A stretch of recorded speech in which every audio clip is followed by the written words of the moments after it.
আবার কাবা ভাঙতে এলে পাঠাওয়া বাবিল,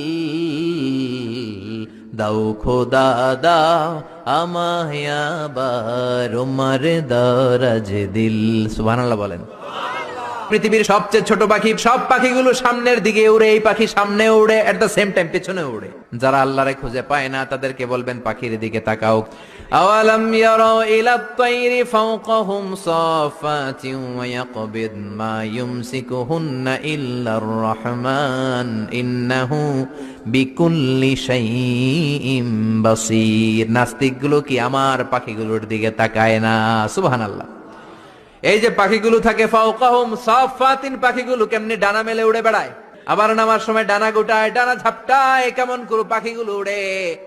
শূন্যের মধ্যে পাখিগুলো কেমন করে উড়ন্ত থাকে, এই পাখিগুলোরে শূন্যে ধরে রাখলো কে? কেউ ওদেরকে শিখায় নাই, শিখিয়েছে আল্লাহ। আল্লাহ বললেন পাখির দিকে তাকাও। আওয়ালাম ইয়ারাউ ইলাত তায়র, কারণ পাখির মধ্যে নিদর্শন আছে না নাই? পাখি নিয়ে গবেষণা করলে পাখির রব আল্লাহরে খুঁজে পাওয়া যাবে। এজন্য কোরআনের অনেক জায়গায় আল্লাহ পাখির কথা বললেন, ওয়া আরসালা আলাইহিম তায়রান আবাবিল। আবাবিল পাখি দিয়ে আল্লাহ আব্রাহারে শেষ করলেন। এরপর